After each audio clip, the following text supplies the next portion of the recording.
Are you looking to expand your mind? Do you like to challenge and be challenged? Looking to improve yourself and share your experiences professionally and personally? You're in the right place. Welcome to Scoutcast, Roasting Marshmallows, with your host, Rolf Surd.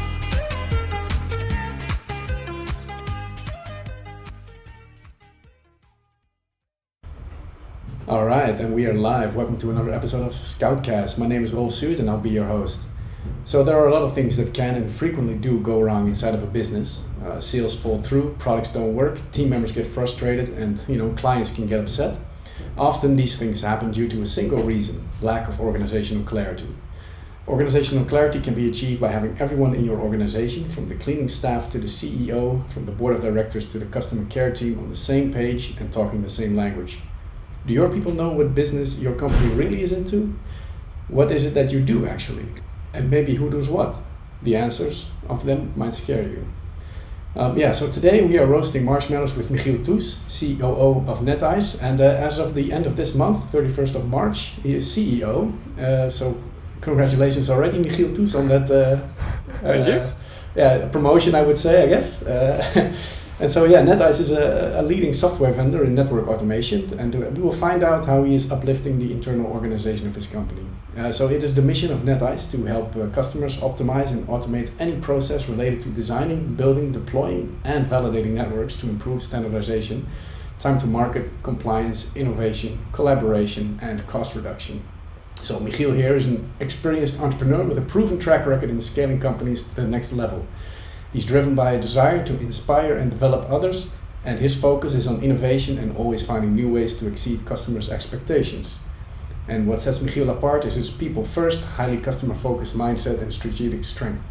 And when Michiel is not working, he loves to spend time exploring the seas on his sailboat.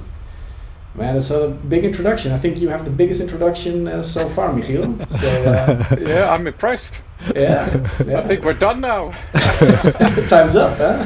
That might say more about our podcast than about Michiel. Yeah.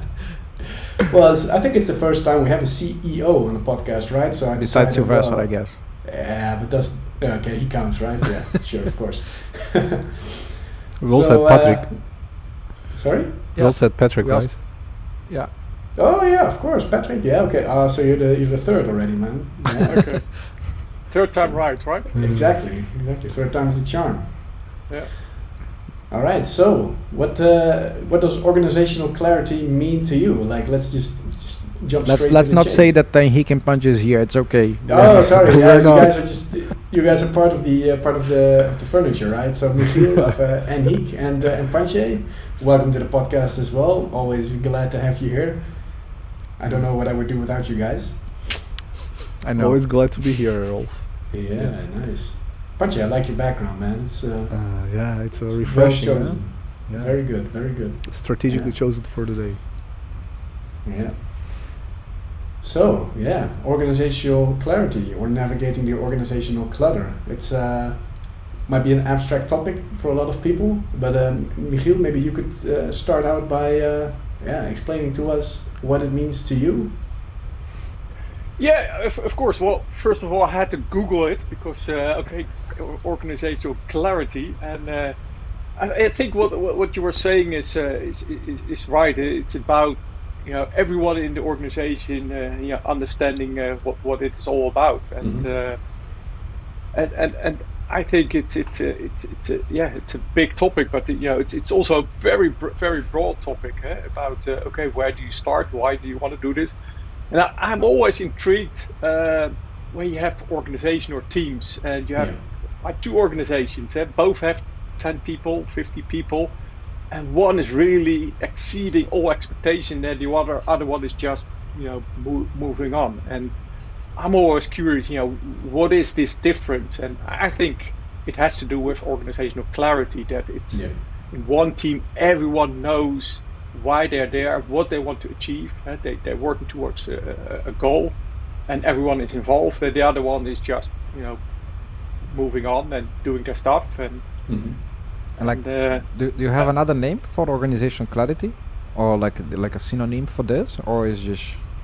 I don't know. There's probably a lot of things. It has to do with strategy. It has to do with teamwork. I think these are, important things, and the desire to improve. I think to always, how can we do things better, and to exceed. Yeah, I think it's. I don't know. How do you guys see this? Because it's a broad topic. I think I think you mentioned it quite well. About it's like difficult to define what exactly organizational clarity is. So maybe we can define the problem maybe easier. So like that's why I kind of like the name of organizational clutter, which is, in my experience, organizations or periods in organizations where it's like not really clear what the organization is doing, what the organization is trying to achieve, what strategy it has, how it's going to position itself on the market.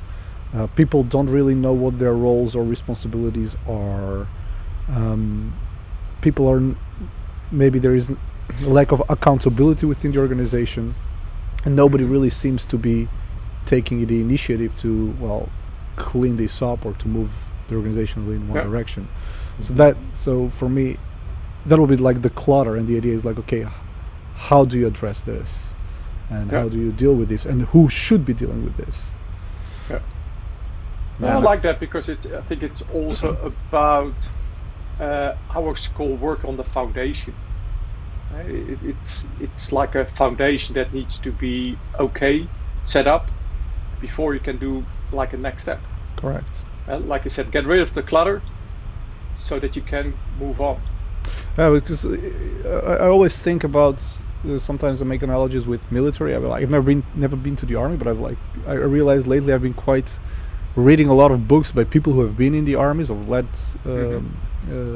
armies, and it's you can have the best fighters or the best soldiers, but if it's not really clear to them what their task is, what their mission is, what they need to achieve, or there is no direct, maybe in military terms like chain of command, then their work becomes a lot easier, and they become instead of them achieving their mission, they can become easily the target themselves.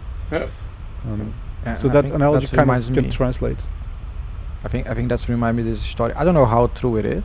It was like when I think the president from US, John Kennedy, went to NASA in the 1960s, and then he basically introduced himself to like a janitor, and then said, "Hey, I'm the president." And then, "Who are you?" And he's like, "Well, I'm the janitor, and I'm here helping put a man in the moon." Right? It's like everybody is around the mission of doing something, and everybody do that in their own specific role and position. I actually like that shot a lot. I hope it's true. Well, I have been in the army. It's mandatory in Holland, and I've been a reserve officer. Oh, nice. And but I think also there it was, I don't know how true this is. It's very generic, where in Holland the army, it's of course there's this hierarchy, but I think in Holland we're quite open. So it's not like if you say something, someone will do it. It's we will first have a discussion. But they always said, because they were like higher performant, because you use all the knowledge in your team, even in the army. Where the analogy is where different countries where there's more top down. If you shoot the top guy, then it falls down. I don't know how true this is, but I think there's something in that. How to use all your resources in the best way. And I don't believe it's completely top down. It's also get everyone involved and. Well, I think that there has been a lot of historical developments. On this topic, I've been actually listening for the last few weeks historical podcast on it's called Kings of Kings by Dan Carlins. So he actually talks about the expansion of the armies like in the Middle East in 500 BC, for instance, and like let's say the Persians, and that's exactly what's happening there, because that's how they were trained. And as soon as you get rid of their general or their king or whatever, like the whole thing disintegrates. And it's been this evolution, in business as well, but also in armies, but then also in business, where it's gotten more decentralized because people have seen that this model doesn't really work. So I would hope that it's like the way you describe it. It's you have room for discussion. It's not purely top down. Yeah. And so what if we go to like, okay, the king goes and then the whole army scatters up, like if we take that analogy back to a company, for example, when I don't know, Steve Jobs, passes away, and I mean Apple didn't really, I mean it might not be as good as it was with Steve Jobs, but do you think now that with Steve being gone, that the organizational clarity, or any top CEO being gone, the organizational clarity or the clutter is increasing by default? I think, especially with Steve Jobs, he's a very visionary guy. Mm-hmm. So, okay, it's very sad, but he dies, but his vision is still there in the company. And I think that is, if you can achieve that, mm-hmm. Because I think it should not depend on one single person. Right. This is about the company, the team, and, it's about everyone. Yeah. So if you have really this clarity, this clutter, then if someone is not there, everyone knows what to do. So I think that, and the same I think with other companies, they move on, and I think it's more like a cultural thing than on just individual persons. So basically, that's when you actually did your job right. Yeah, I think so. Yeah. And I think this is all about, also the role of a leader. It's about getting the whole team to take more responsibility, and it's not about you. It's about everyone, achieving something bigger. And if we go back a bit, like what actually causes organizational clutter? Like what causes companies to get, I don't know, like lost in the fog, or however you want to call it? Like, is there some sort of negative spiral, or some negative patterns that you can recognize that says like, this is the path to, well, organizational clutter, fog, however you want to call it? Well, I think it's a number of ways. What I see is when usually, and I'm more in like startup scale-ups. So what you see is that you have bright guys with an idea, and they start, and it's they build something nice, but you get to the next phase, which is then it's not about the generals, it's about the team, and this is usually a phase where if you're an expert, it doesn't mean that you're good at delegation or setting up an organization, these type of things. So I think that's quite natural, where you see like a scale up, it's hard to get to the next phase. And this is also, and I've seen that in my previous company. I worked with big companies like Splunk, and we were part of their journey, how they grew. And you see every so often, like a generation, you see a new leadership team, because they're used to the new challenges, and they have the experience to move on. And I think and this is also, I had my own company before this for 20 years, and it took quite long because we tried to do everything ourselves. And I think that's a big lesson, and then that's also why we have the discussion. You guys are helping us out in our company. If you want to do everything yourself, it takes longer, and you go to all the pitfalls and these type of things. And I think the other one is probably on a personal level. If you don't grow with the company yourself, you get stuck. Yeah. And if you get stuck, it's usually you get bored, or it's too much, and you get things like burnout or less motivation. So I think it's always how do you develop yourself all the time to grow with the company. And I guess in the position that you are, right? Or let's say if you are on this, maybe we should also discuss about what a COO means, or CEO, right? But like if you are in those positions and you got stuck in life, you also stuck your own company, right? And your own people working together. So I totally agree with this idea that if the company is growing and you are not growing with it, that means you are basically holding the company back, and that's quite interesting idea, I think. Yeah, that's like a nice example. So one of the things in quite early on, I have a technical background, university, electrical engineering, and started a company. So I was CEO or managing director, and it's all new, it's small. So I did like a mini MBA at NetYCE University, and there were strategy and marketing, and then there was this block about organization. And I thought, well, finally, and now I'm going to know how to organize organization. I thought it was about org charts. Yeah. And this whole block, nothing about org charts. The whole block was about yourself. Oh, Nothing about structures, organization, and and they said, okay, how can you manage or lead an organization if you can't manage or lead yourself? So this whole block was about yourself. So that made you change the way how you look at organizations, or I don't know. I mean, you learn, and this is everything. It goes away, and then you have to do something new again. So it's constant, and this is, I think, also the challenge with a small organization. You also have to do a lot of operational work, and so then you forget about yourself and developing yourself, and then I forgot to work on this. So and then I think every year you should do something. Like a training or good books or whatever. Keep developing. You touched on a lot of very interesting points here, and I had like so many. I could spin off so many topics on discussion. But one that I think quite interesting is you mentioned most of your experience and the ways that you've done is worked with startups and then scale-ups, and then now we talked. Okay, that's also what you did as an entrepreneur.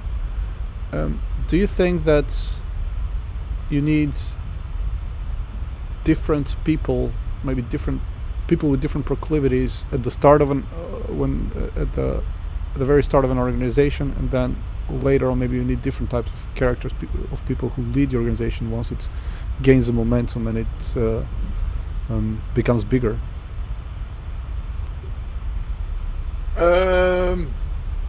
Well, I think it's always good for a team to have different characters and different opinions. But I think quite normal. The people who start a company are usually the experts, and I think that one of the mistakes, and I made them myself as well, is usually you have a team, for instance, of technical guys, and what we mostly do is the best technical guy. We say you become the manager. Yeah. But it's a completely different role, and I think in most cases, and a horrible idea. Yeah, but it happens all the time. Yeah. I mean, best sales guys become sales manager, and and this is, it's logical for a small team because to hire a sales manager is quite expensive. So, and I think this is where you have to balance or navigate this. Okay, how can we still do this, and move on? Yeah, I think we had this in our recruitment podcast as well, right? Like you lose an awesome sales guy or an awesome developer, and you gain a horrible manager, and it's definitely detrimental. It can be detrimental to your team. And so, what I wanted to ask as well is like, when a company is in this state of organizational clutter, in this state of like, not everyone being super clear on what the organization does, but I think there are also people that are actually comfortable being in such a position, right? They go to their jobs in the morning, they do their thing, they come home, they collect their paycheck. Like they might not even need organizational clarity. Yeah, I think it's. Do you think they don't need it, or they just they don't know better? Right. I mean, I can imagine that these people would actually thrive more once they actually have a clarity towards what they need to do and where. You don't think they'll be like repressive or like aversive to the change? Oh yes, there will be for sure. Everyone, like people are change averse by nature, right? So nobody really wants to, because it's a process of figuring out what is wrong with the current state, and then going into the efforts to address that, and that changes also you as a person. So it's an uncomfortable process. So people generally don't want to do that. But you have people who maybe on the short term are comfortable with what they are or with the jobs, and they say, okay, I've done my best, I've got my head almost chopped off. I'm just gonna stick to lower my head and just like get the job done. I don't care. It's somebody else's responsibility. But that is, on a long run, it's suboptimal for anybody. Yeah, I think. But the question is always, why don't people want to change, and why are people resistant? I think this is all the basis of teamwork. If people are not involved, then the first step is okay. I'll resist the change. I think that's one key issue. And I think the other one is if there's no like sense of urgency, yeah, okay, why should I change? Yeah. So Right, I think it's yeah. always crucial to communicate. Okay, what is the sense of urgency? And I read in my previous company, we also had a phase where it was pretty critical, and we had to make a change because the way we organized was not going to last.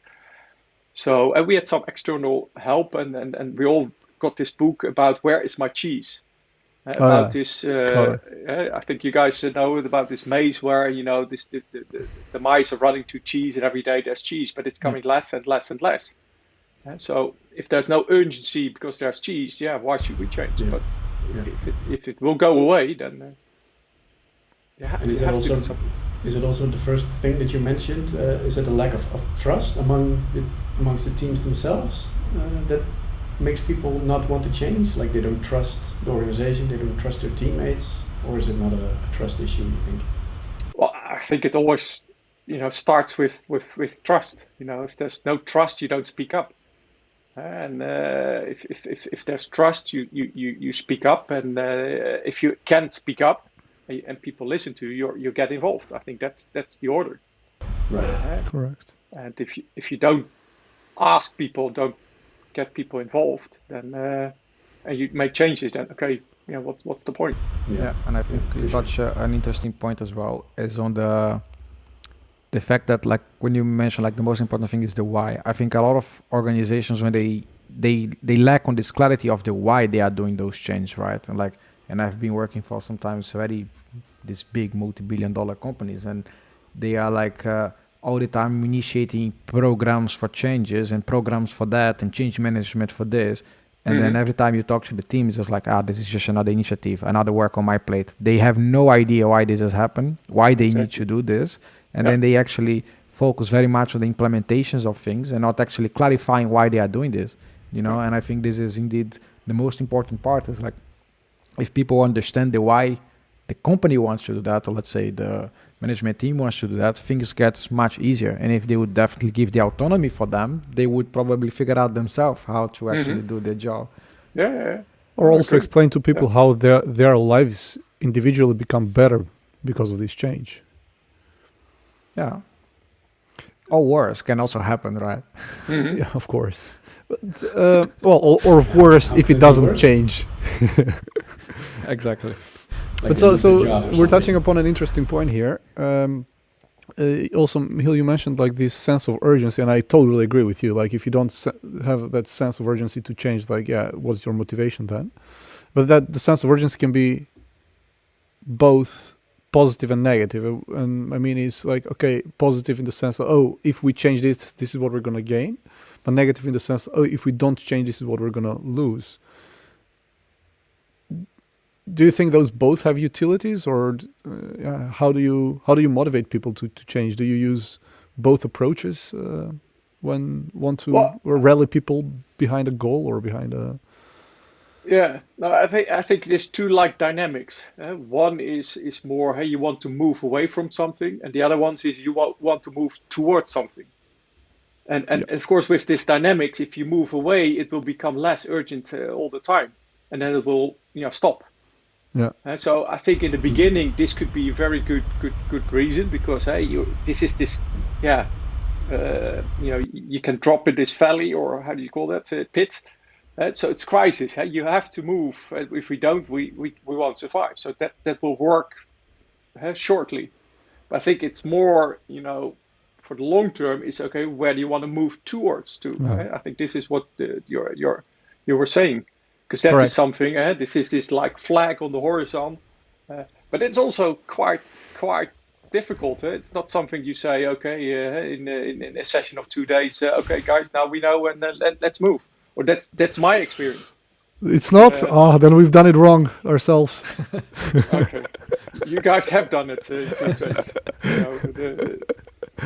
Get the strategy. No. It's a long process, and it's never done, right? Yeah. You always change it because, like you say, you you had the flag on the horizon, then you're, let's say, a month closer to that flag, and then you've got new information, and you need to readjust where the flag is. So it's like it never stays. Yeah. No, and so what we're doing now, and I quite like that, is that okay to say we want to move in that direction, but then for each quarter define what can we do this quarter, and so less this year-long business plan, and then at the end it's everything was different. It's more, and it's probably because for me, also now in the organization to have your own software development team is new to me, and there is of course this agility, where let's see what in sprints we can do, and I see this is also on the business level. It's more on I don't know, some people call it rocks. So what can we do this week to improve a little bit, and then next quarter we'll see what the next biggest gain can be. Yeah, so we heard about these rocks, and could you explain a bit more in detail what that is, and maybe you can give like an example of one or two concrete rocks that you guys have been doing or are doing? Yeah, sure. So basically, when I started, I got the whole team together as part of building the team and getting people involved. And so we did 2 days of strategy, but I think mostly it was also about getting the team together and working together and understanding each other better, and working on what is this this year the strategy, and you have this methodology scaling up, which is about how can I scale up my company, and it's about not big business plans, but 1-page strategic plan, and in there it's about this is my mission, this is what I want to achieve, so what are the things I need to do. And then each quarter say, and I call it a rock, which is something where it's not individual, it is for a team or the company. And so, for instance, an example, we wanted to improve on our messaging. So what you usually see when you enter a company that's like a startup, it's very technical. It's very like, I've got the greatest product and push that out. Instead of, what does the customer want to hear? What are their problems? What problems are you solving? So that's quite a big change. So we on our messaging, we had to, and presenting and our pitch and how we demonstrate, and this is like internal work. And then we said, let's make a rock of it. So Q4, our priority is fix this, fix some of these fundamentals. And then get the whole team involved, the people to achieve that. And then it's at the end of the quarter, it's like, now we have something which is we can use, and we still use every day. It's a huge step forward. And like once you implemented one of these rocks, or like managed one, like to understand, complete the rock, I guess the term is. Do you also then afterwards like validate or measure the impact that completing that rock has made for the company? Or is that not always possible? I think I think there's like two things. Of course, you have to always like a retrospective. Yes, I think I heard from you guys as well. It's always look back. What have we done, and what's the impact of that? Don't think we have done that for, but I don't agree, because what we do is each quarter with the whole team is basically look back in the quarter. What have we achieved? What did it do for us? And then we move on, and with the team we define the next quarter. Right. Yeah. And so in there you like review what has happened and what the progress is. But maybe even one step further is like you said. Did it bring what we thought it would bring? Why the name Rock? I don't know. I'm making it up now. I'm sure it's somewhere written, but I think it's probably you can't. It's like a mountain. It's too big, and a rock is more sizable, I think. So it's about climbing the rock, or something. Is that the idea? Yeah, I don't know. It's like maybe moving a mountain. You move a mountain with individual rocks. Yeah, exactly. I think that's my. I would like explain it like that, but. But I think it's good because it's two things. You define the rock with the team because of the involvement, yeah, and then you keep track of movement and want to and I think also the danger is with every team you create too many rocks in the Yeah, beginning. that was my follow-up in question. Like, I imagine you have a lot of rocks, right? And you want to move quite a lot because, again, an organization is a complex system. So Yeah. how would you go about to actually prioritizing those or picking the ones that you actually, do you guys have like a framework or something, or you just pick based on gut feelings? What was your strategy mostly? Well, I think it starts with input. So and then I usually say, hey, okay, I get from customers, but also from the team, is okay. What should we continue doing? What should we stop doing, and what should we start doing? And so, like an input, Yeah, like a retro. yeah, like a retro, and the other one is okay. What are the top three issues at this moment? And then can ask for the whole team, and then with this we discuss that, and then based on that you can say okay and this is why I think it's more agile, because then you define for the next quarter, and you find out okay, last quarter we did too many things, so let's this quarter do a bit less, because I think for commercial organization the danger is that you don't want to have too many big rocks, because then all operational work stops. Yeah. So it's always a balance between okay, hey, keep doing your productive work. Well, of course everything is productive, but that gets money in, Yeah, the and also operational. improvement. Yeah, the operational Yeah. ongoing work, and then next to that Yeah. you have like projects for improvement. Exactly. So we started in the beginning that well, your current role is COO, and then that's gonna change in a couple of weeks. How is this change gonna impact like your day-to-day work? Like what is or the way you guys as an organization are working up on is it gonna Or what at all is, influence it? yeah, but what is a COO, right? I Well, actually, maybe we can start like with that. let's start with that. Yeah. Okay. Well, I think COO is Chief Operation Officer. So I think the terminology, you have the CEO who's more responsible for like strategy, and the CEO is the one who basically puts it into practice. So I think in a large organization, you see CEO is responsible for the whole operational process, which usually you have for marketing, sales, projects, development. I think in most cases is separate, but basically it's the operation. So he's responsible for the operation, that it's improving and basically doing effective. So I think that's a COO, the role of a COO. Of course, in a small team, I think it's CO, CEO. It's Overlaps. Yeah.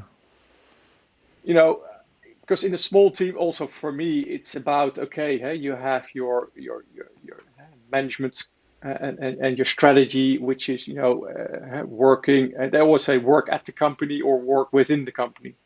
And this is a challenge if you're a small team, because you have so many hats. Yeah. So also in my role, it's still operational. I think it's even 3 layers. It's involved in commercial projects myself, because you want to grow the company. It's about managing a team, and it's also about managing the organization. So I think my role from CEO to CEO is a bit less of the operational and a bit more, hovering above the organization. And are we? And I always like to say, okay, we're here, and we make a picture of we double the organization, and then I see my role. Okay, how can we go from situation A to B? Yeah. And does it change the course that you were plotting as a COO? Now that you're a CEO, now all of a sudden maybe you have like a different opinion on certain things, or a different strategy, or like for your day to day, you just have a bunch more responsibilities, I can imagine. Well, I think it's quite organic. I think the biggest challenge in here is, of course, where the founder and previous CEO says, let me focus on customers. Yeah. This is where I'm good at. This is what I want to do. And I had the same with my previous company, where we also got a CEO in. And I think this is always a challenge for an organization, because we were growing like 40% each year. And how do you do both roles? It's impossible. It's really impossible. And if you want to grow fast, you have to have someone that is working, I don't know in English, at the organization, or make sure the organization is growing. And the other one is making sure we get all the business in so we can grow. Yeah. Okay. And going back to bringing the organizational clarity, because you mentioned something about you guys had like a 2-day retreat and then define a bunch of quarterly rocks. And I also talked to some of the guys, and they also said something about a personality test that you did in the very beginning. Yep. And most of them said that it was actually a pretty cool way of getting to know each other. I mean, they've been working together for a long time, but still they learned stuff about each other that they didn't know. Yeah. So what does that exactly mean, or like how do you do it, like a personality test in a company? Yeah, it's about you have a lot of tests in the with colors and Briggs Meyer. There's lots of tests, and I've personally done all of them. And basically the last one which is profile dynamics or management drives, and this is not 4 colors, it's 7 colors, which is like your drives. And it says you have drives that you show, and you have resistance to certain colors. So if certain types of persons, and with this test you can see what are the primary drives of people. And it's just good for people to understand, but also it's good for the team to understand, because why are 2 people in working very well together and 2 other are having a difficult time? And usually because they these colors don't match. So I did it for individuals, and this is also about teamwork. So you make some interesting exercises. Guess. So I put all the profiles on the wall. You have to write who you think it is, and that's. Did they get it right, or was it? Some, it was very clear. Others, it was maybe even surprising. So, like I can see this as a very nice tool for, let's say, as you explained, right, like a team building activity and getting to know people. But because I do see as a negative tool for, like a management tool, right? Oh, I'm gonna let's say promote this person or relocate this person to another position based on their, let's say, psychological tasks. Is that something that you agree, or you guys agree? Because I found it a bit like sometimes, if I look, for example, for a sport team, right, everybody has a different personality. And the end of the day is they have to work together with their strengths of, let's say, technically or not. But I can imagine that can be, in my eyes, misused to be like, oh yeah, you are not allowed to grow that because you are too analytical, and this requires more like of a people type of thing. And then I'm wondering, how do you see that? Yeah, but I think the because when people read the report, it's like and I gave the report to my wife, and he said, yes, that's you, definitely. So it is about clarity, but I think the biggest thing is about understanding each other. Like you said, a good teamwork starts with like trust. Is if you understand each other better, it's easier to work together. But I agree. Of course, you can and it's an indication. If you go black and white, it's. But this is about drives, and this is something. If someone is really, I don't know, structured, so you can also use that, of course, to say, hey, maybe person is more suitable in a certain way, but also on the team. So we did it also on so if you add the profiles, you come to a team, you see you're lacking colors. And I think a good team has every color in it, because every color has its value. Yeah. And if certain colors are missing, for instance, being result driven, and you miss it in your team, or structure, or more analytical or creativity, then if you hire new people, I think it's more about growing the team than changing the team, because I don't think you can change individuals, but you can say, hey, I'm lacking something. Let's add that when I add a new person. I think that's much better. So when talking about diversity in teams, that's like the kind of diversity you want to have, like diversity in skill sets and personalities. Yeah. Yeah, not hire another Brazilian just because we want to be diverse. No, but I think that I don't know how you see. I think that's also the challenge we have in IT. It's no, there's not that many women in IT, and I think from a diversity perspective, that's I think crucial. Yeah. I agree. Correct. Totally agree. Hey, something, maybe a question for you, because something you mentioned that I thought briefly now. Do you think that these test results are used to deny people chances for promotions or growth in certain organizations? I had some experiences with that, yes, where I heard managers saying, "Yeah, but I did this test, and this person is like this, and that means it's not good for this position," and they did not even consider it.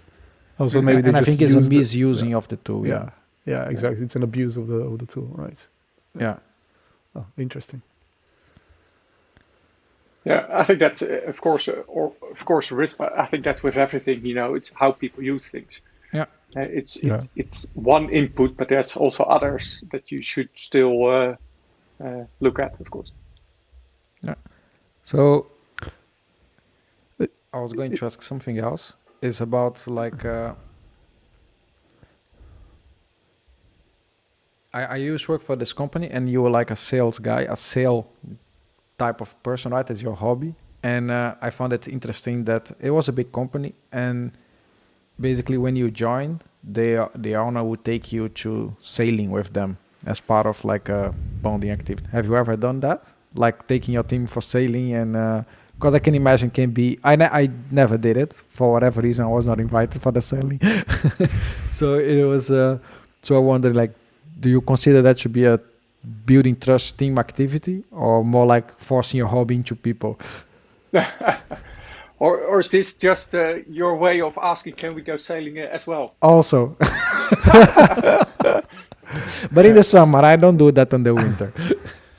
No, I've always done that. Always, when you get a new team, do something, outside the company.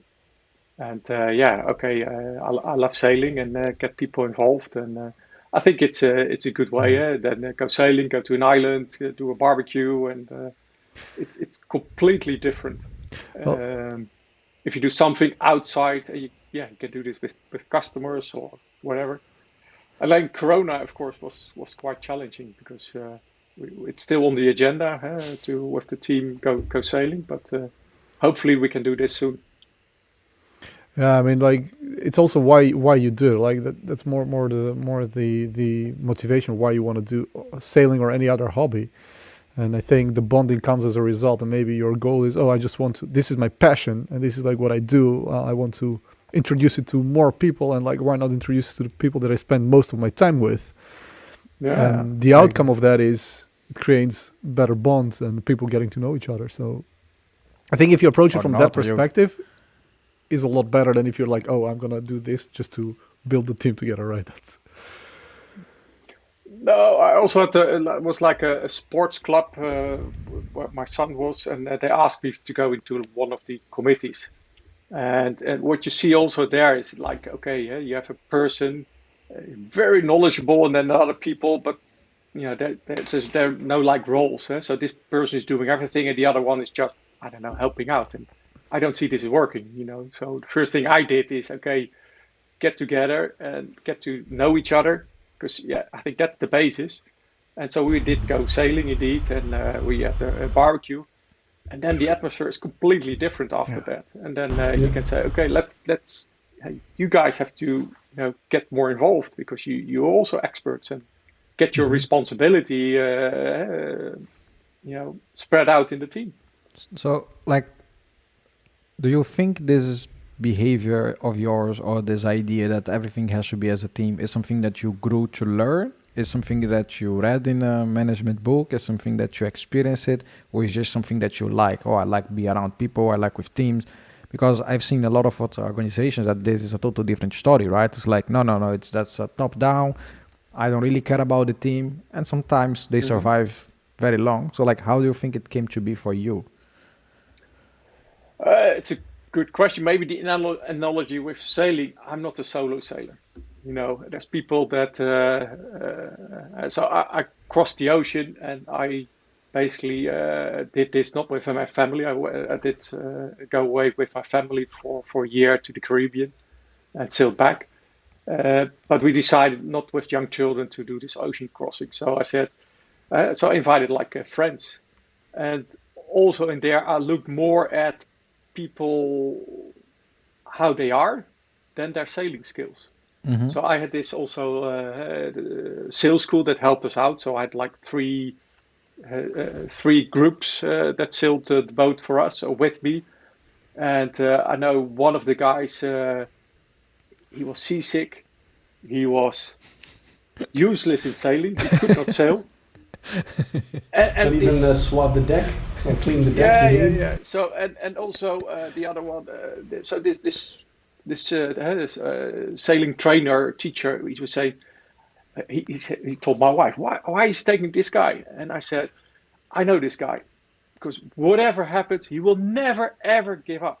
And he was our cook on board, because I think it's crucial if you go sailing. I always say you have to sleep before you get tired, you have to eat before you get hungry, and you have to clothe yourself before you get cold. And eating is very crucial because you get a rhythm in the boat. So I like to have a cook, and he was the cook, and I can still see him. When we are, because it's inside the boat, you have to do the cooking, and you get green if you can't handle it. And I still see him coming out with a meal, and we were like outside. Hey, let's eat this. And then we said, ask him, do you want some? He said, oh no, I'll wait. But I know he'd rather die than not do this. So and I think this is because I saw the opposite effect when I was in the Caribbean. I saw ships coming in, and there was one ship, and there was one guy with his back on the side. And when they, got into the landing slip, he got off. He tried to hit the skipper, and then he ran off. And I think this is for me always the analogy with a team. If you have a great team, it's an amazing adventure. Yeah. But if you have the wrong team, boat, they will say it's a number of feet. So if you have the not good team members, the boat will get smaller 1 feet per day. Yeah. And I agree with you that. Yeah, sure. That's a nice story. So I'm always more focusing on the team members and the process, and the rest will come. So when recruiting people also for the organization, what is it that you're maybe looking for? Because this is a nice analogy also for teams at work, right?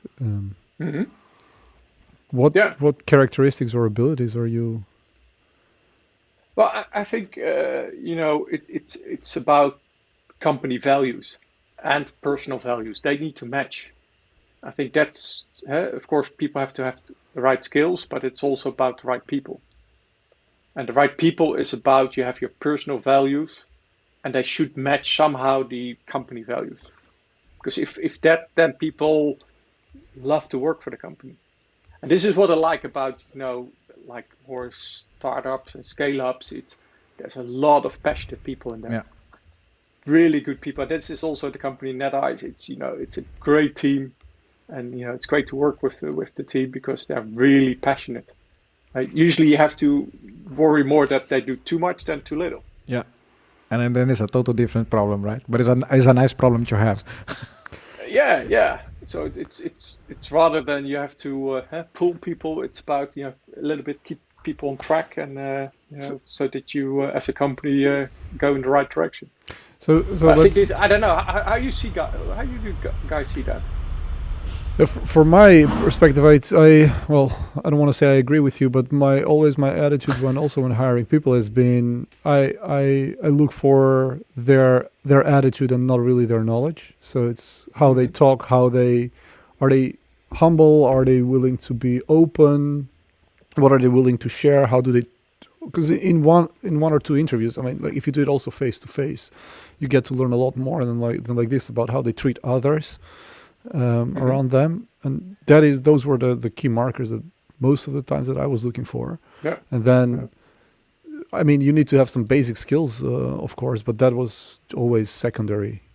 Because you can learn these skills usually on the job, right? I mean, of course, not everyone is going to be able to learn from scratch or anything, but if someone has like some sort of skill gap somewhere, you can give them a chance. And if personality-wise it doesn't match, then it's going to be game over pretty quick, I think. So I tend to agree with this, but I think there is a catch on this, right? I actually experienced this the last past months. The thing is, totally agree. Like hire the person that match these values. You like it. You like to drink a beer with, be in a sailing boat and crossing the Atlantic with. Like that's the right thing, because the technical part, or they will learn, but they will learn with the condition that the company is willing to invest, give them feedback, make sure that they are going to the right direction or wrong direction, right?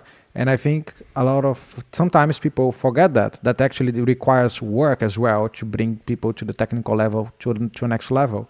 And they tend to basically hire them because they match everything, but then they forget, like, they will learn, but then they never do. And then you actually also don't get to have something, because the example that Michiel gave with his friend who was a cook, like I would be totally useless on a boat, especially because I don't even know how to cook. So then, if nobody is also taking the time to help me, I'm definitely not going to be of any use. And then becomes also the other side of the problem, right? It's like, okay, you are a nice guy, but you bring nothing to the table, and I'm not willing to help you to bring anything to the table. And I think then becomes detrimental as well. But I think that's the other side. So it's the values, because if they're not in line, it will be a problem in the future. But I agree with the other part. It's about that people need to add something to the company from like day one. And the mistake we did in my previous company was we needed a lot of people, and you can't find them. So what do? So you hire people that are less suitable. And that was a big mistake, because basically you end up spending more time about coaching and helping these guys. But the best people in your organization are saying, "What the hell are they doing?" And I did some strategic sessions with them, and I asked them, "Okay, imagine this situation: you come into the office on Monday. There's a piece of paper, and on there said, 'Hey guys, it was a great time, but sorry, we didn't make it.'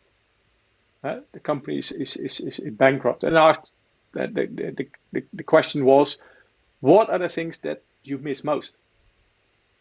Because these are like a core values. And what they say, it's about working with really good guys and having great projects, exciting projects.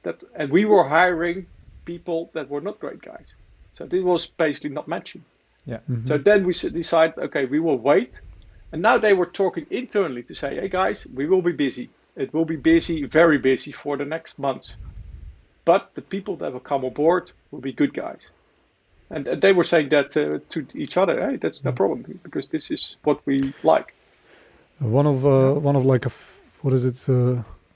rules that I always had when doing this type of recruitments was, if you doubt for a single bit, then it's a no. And it's like, better do that. And there's been occasions several times where, like you explained, due to external circumstances, we sold a project, we need the manpower, you hire one or two people, and then it's like, almost never turns out good. I think we have various people interviewing, and if one person is in doubt, no way. I think that you don't give people the benefit of the doubt. I mean, that's like a virtue, right? Giving someone the benefit of the doubt. But when hiring people, it's a pitfall. I would say with what Enrique, if the organization has the capacity to absorb that, then maybe you can do that. But if not, then maybe you're better off. Okay. I think it's the question. It's about doubt if it's the right person. It goes two ways, huh? Yeah, exactly. I also had decided not to hire people because I thought it would be not right for them. Yeah. And so I had this person, he was really in doubt, and I said, and we even made him an offer, and he was still in doubt. And I said, let's not do this. Yeah. Because it will not be good for you. Yeah. And if they're doubting, right? If they're doubting, it's like, also a big, it's also not, you don't want to have to convince people to come to your organization if they're in a lot of doubt, because then Exactly. they can turn it around. It's like your fault. You made me. Well, that could be a consequence, but You tricked me. yeah, you promised me this and this, and then now it's not like this. It's like, well, you need to want to come. Exactly. Yeah. They are not owning their responsibility of the relationship. Yeah. So, Michiel, I went through your LinkedIn page, of course, in preparation for this podcast, and there it says that you are a certified NLP master practitioner. Oh wow! And I've read something about NLP, and I see actually some of my people in my network also doing this. But me personally, I have no clue what it is and what does it actually allow you to do. So could you maybe, I don't know if it has much to do with organizational clarity, but like I said, it triggered me to just ask you, like, what is it and what can you do with it? NLP, it's neuro-linguistic programming. I think when people hear this, you have people that right away say, oh, this is horrible because after your training you will end your marriage and things like that. You become a manipulative person or something. Exactly. And you have people that say, wow, this is the best, and they all want to become an NLP trainer. So I think NLP it's like a best practice about communication. And you can see it as these are like tools you can use to improve your communication. But I think more important, it's about how do you communicate with yourself and what is holding yourself back to do whatever you want. And I think that was also for me, personal reason for attending this NLP training. And it's really, for me, it was about, it was personal development, but also, there were things happening in my life that needed to give a place, and I could not move on. So, and I think NLP is about that. And of course, then you can still, use some of the, tools in the organization. So coach other people what you have learned. Okay. But I think most important for me was its personal development. Okay. Interesting. I'm So gonna take a look. Apply it to your. Oh, sorry. No, sorry. I'm just. You got my curiosity, so I'll definitely look at it. Yeah. So you don't apply it in your day-to-day work in order to motivate the team or to you use it in your communication towards the team, or is it a pure personal thing where you get up in the morning and have a conversation with yourself, like, I want to achieve this, or I want to change that, or Are you manipulating us right now? Exactly. Yeah. Oh, you were manipulating me with the sailing. So no. I think with all these things, it's like a tool bag. So I've done a lot. If you see at the back, I have a lot of books here, and it's about improving yourself. And it's not. If you think, this is the only thing, and I'm going to do everything I learn. Because basically, usually when you have a training, you come back, and also in my company, say, "Oh, we've been on training again, so we will find out what's new again." And it's all about balance, And I think you use the things, of all these training and methodologies, and combine them, and depending on the situation. So, I think use it quite a lot, but. I actually have a similar feeling, like when these guys like Sylvester and Heek, like they said, like on Monday or Tuesday, they say to me like, oh, I read this book over the weekend, and then it's like, oh, here we go, we're going to try something else that these guys read in the book. I mean, and to be fair, sometimes it's good suggestions, and sometimes they don't really work, but in general, I mean, it's definitely good to try new things and to educate yourself by reading books. And speaking of books, do you have maybe any book recommendation to the listener about the subject of today, like any author or some titles? I think I've got a few books, but I also hand out books. So a few books are missing, but I think books for me is the number one is about yourself, and finding out what is your mission in life, what are the goals you want to achieve. Because if you know that, then you can steer your life. If you don't know, then you're just living and see. So the first one is this one. It's a Big Five for Life. The secret about great leadership. It's about business context, but it's really really inspiring. So I think that would be my first tip. Yeah. But it's about yourself. I think this second tip I have, which is about more teams, is and you guys know the book as well. It's from Lencioni, The 5 Frustrations of Teamwork. It's always good to have an understanding of that if you're in a team and you want to improve teamwork. Yeah. And I really like the book because I'm not a good reader unless it's a story. So you need to read easy, not theoretic. And both of them are a story. And then the third one is more how to improve an organization. It's the scaling up. I think it's a well-known book, and this is, I think, to help you on the organizational side. Okay. Great stuff. It doesn't help And then- with all of our individual book lists, which just like keeps on growing day by day. Exactly. Yeah. So, but these are like different angles. Yeah. So. What aspect of NLP you found most appealing that you chose to do NLP? Because I looked at it like maybe 5, maybe even 10 years ago, and I did read a bit on it, but I never pursued it in terms of like what you did with the training, and I find it quite interesting. But I'm curious, what about it? Why NLP? Because it's like you said, you have also the techniques that are used there. You can also have other type of courses where you probably cover a bunch of those things, but It's like best practice. So you have also the other Stephen Covey is of course the 7 habits of leadership, and there's so much overlap in these. So, but for me, I got advice by a friend. He said he suggested this, and I know a lot of people they go to information evenings and then think about it for weeks, months, years, and I just registered, so I had no clue. So I did read a book, but I think for me reading a book is not good enough. It's about also, and I always go in a hotel outside, so I really don't sleep at home, and then it's a training, so it's you really for me that works much better than a book. yeah. And this is I think NLP, like I said, you can maybe some go more into the techniques, but this was also about yourself, what's holding you back, and that it's quite intensive, because if you have, it's a group of 40 people, these people have, lived a lot of things and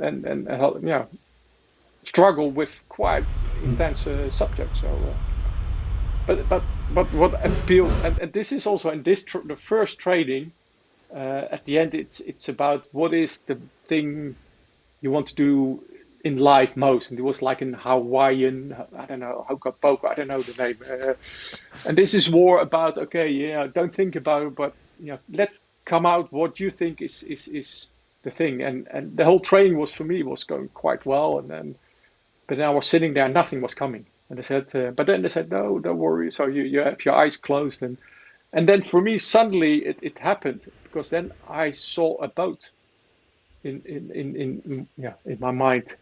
And then I heard waves against the boat. Yeah. And for me, right away, it was clear. And that was, I want to cross the ocean with my family. Nice. And then I'm a pretty practical guy. So then I asked, okay, what date? So, and then came 2008, which was like 2 years time. So, and I had not much sailing experience. So I had to do a lot of work. But for me, it was, that was, two things, from a personal level, things settled, and on the other one is gave me again, what do I want to achieve? All right, I'm sold. Yeah, man. Thank get a you boat. for transparency. Yeah. Let's get a 4 scouts a vessel. Let's get some sailing, and you can man the barbecue, and then we'll do the rest. As long as a barbecue, I can do it. But then we have to wait for better weather. Yeah, probably. That's okay. Yeah. Hey, All good right. sailors are made in bad weather. Yeah, I'm not a good one, so that's okay.